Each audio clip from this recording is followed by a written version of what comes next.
Interventional endocrinology আসলে জিনিসটা বাংলাদেশে অত্যন্ত নতুন। 2023 সালে আমি ইতালিতে একটা ওয়ার্কশপে পার্টিসিপেট করি।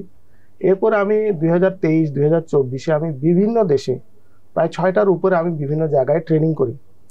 এই ট্রেনিং করার পর আসলে আমি দেখতে পারলাম যে বিভিন্ন ধরনের পদ্ধতি আছে যেগুলোর মাধ্যমে পুরোপুরি অপারেশনকে রিপ্লেস করে থাইরয়েড নোডিউল কিংবা গলগণ্ড বিভিন্ন ধরনের যে নোডিউলার গয়টার যেগুলো আছে কিংবা ক্যান্সারও ইভেন এবং প্যারাথাইরয়েড একটা গ্ল্যান্ড আছে যেটা থাইরয়েডের পাশে থাকে, এগুলোর চিকিৎসা করা যায়।